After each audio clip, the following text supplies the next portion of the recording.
ئەمە حەمامی کۆنی مووسڵە لەو شارە بە حەمامی عوبێد ئاغا ناسراوە لە ساڵی 1710 دروست کراوە 311 ساڵ بەر لە ئێستا. ئەو حەمامە کەوتۆتە ناوچەی مووسڵی کۆن تا 3 ساڵیش بەر لە ئێستا کاری دەکرد و ڕۆژانە سەدان هاوڵاتی بۆ خۆشتون ڕویان لەو حەمامە دەکرد. بەڵام لە جەنجی ئازادکردنەوەی مووسڵ حەمامەکەش هاو شێوەی خانووەکانی ئەو ناوچانە زیانی بەرکەوت و بەشێکی ڕووخاوە. ئەو حەمامە بەهۆی زۆری تەمەنەکەی کە زیاتر لە 3 سەدەیە دروست کراوە و ئەو زیانانەی لە کاتی جەنگ بەری کەوتووە ئەگەر ئەم ساڵ نۆژەن نەکرێتەوە پێدەچێت لەو زستانە بەهۆی بارانەوە بەشێکی زیاتری حەمامەکە بڕوخێت.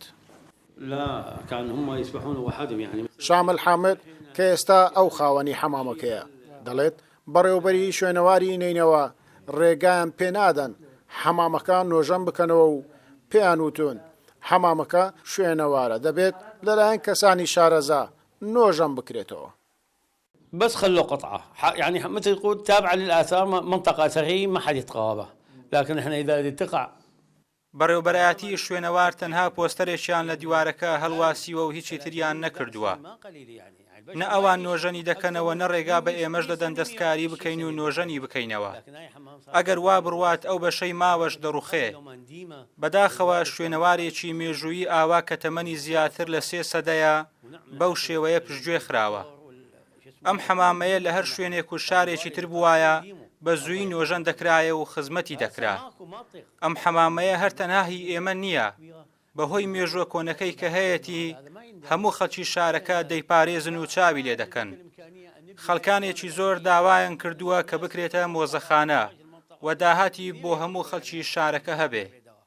فيسألون الحمام ما عملتما الحمام ما نظفتما ما بنيتما.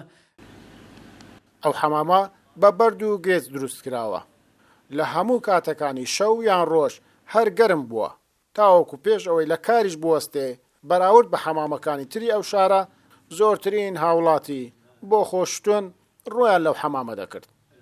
گەیلان بۆتانی کورساد نیوز مووسڵ.